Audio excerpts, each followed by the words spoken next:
Waktu COVID kan Mei crash, dar gitu kan. Terus V-shape recovery.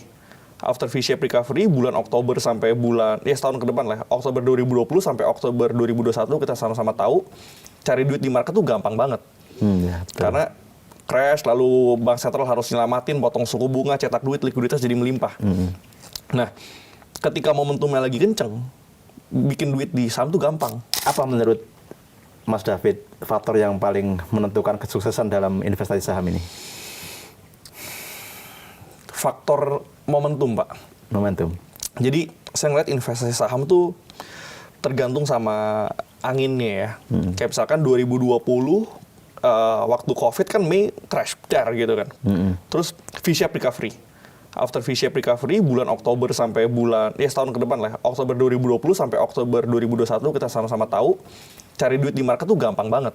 Ya, betul. Karena crash, lalu bank sentral harus nyelamatin, potong suku bunga, cetak duit, likuiditas jadi melimpah. Nah, ketika momentumnya lagi kenceng, bikin duit di saham tuh gampang. Tapi 2023, misalkan contoh waktu Fed naikin suku bunga, ya kan, likuiditasnya kena squeeze gitu, mulai kering, cari duit di market susah.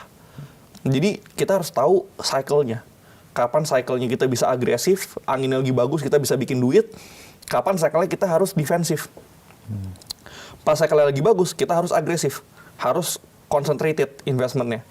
Misalkan, oh saya mau pegang saham maksimal 2-3 saham aja. Cari yang betanya tinggi misalkan. Cari yang, pokoknya cari investment yang bisa jadi alpha lah, kayak gitu. Jadi yang sama IHSG tuh nggak gitu ngeling. Kayak contohnya misalkan, saya tuh dapat gede 2022 di Bumi misalkan.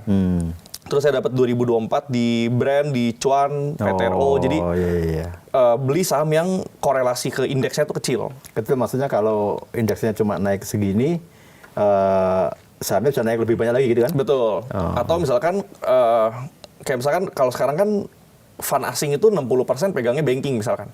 BCA, BRI, Mandiri, BNI.